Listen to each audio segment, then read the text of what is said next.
Listen, look.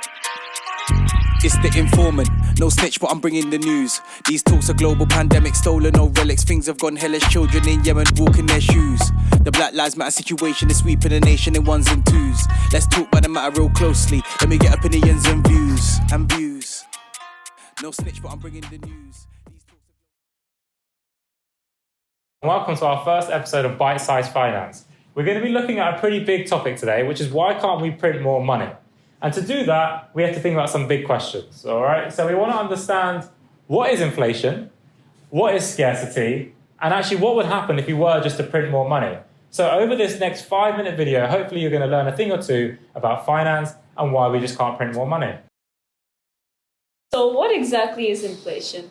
Inflation is the increase in the general price level. So this could be an increase in the price of your MacBook or your go-to KFC meal. Another example of inflation is a balloon. So as you blow more air into it, it gets larger and inflates in size. Can you as a group think of other examples where you might have seen inflation and how this links to price inflation? Now we know that inflation is an increase in the general price levels, we'll now move on to the next key term, which is scarcity. This can be defined as resources that are finite and will eventually run out. Examples include land, water, and also Yeezys. However, not all resources are scarce. Some resources won't run out. In groups, can you name 5 resources that are considered not scarce? So why can't we print more money? Shouldn't the government just print more money to solve all the problems like poverty and homelessness? That's the problem. The reason why they can't print more money is, let's say they decided to print more money and give everybody more money through wages and possible payouts. The thing will be that everybody has more money now. And let's say that you decided to go to the store and buy a TV. Again, because everybody also has more money now, more people want that TV. So now the store is faced with the problem of scarcity. They have a limited amount of TVs and a lot of people who want them. So what they'll do is essentially increase the prices of the TV to make sure that the people who want it the most get it. This will increase the price of the TVs. This will happen to every good in the country, from apples to planes.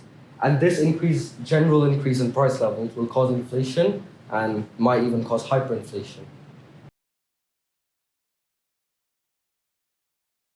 Okay, so we've learned a little bit about what is inflation. Remember, it's a general rise in price level. What does scarcity mean? That means when things are running out. And if you put those two together, basically that explains why we can't print more money, as we heard from Amey in his explanation about the TVs and more money being in circulation. Now, I want to just take it one final step, okay, just to try to challenge you a little bit more. Now, the reason why these concepts are so important is because you one day, or maybe if you're a teacher watching this, you're going to have to negotiate your wages, okay? And it's really important that you understand the term inflation. So if we have inflation of, let's say, 3%, that means the general price level of all goods and services within a country has gone up about 3%, okay, fine. That's normal. Now, let's say you've really had a really good year and you've gone in with your manager, had performance management, and you said, okay, I want to negotiate my pay rise, and you managed to secure a 2% pay rise. Now, that sounds great, right? However, in reality, because you've had a 2% pay rise and everything has gone up by 3%, you're actually 1% poorer than you were last year. Now, you can see why these terms are so important for us to understand, okay? Make sure you understand what scarcity is, understand what inflation is, and obviously understand why we can't just print more money, because it creates bigger problems.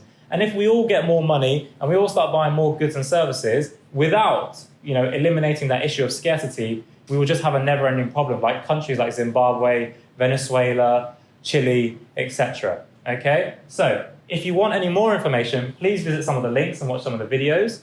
And if you are interested in a topic and you want us to do a video on it, please comment, okay, and let us know.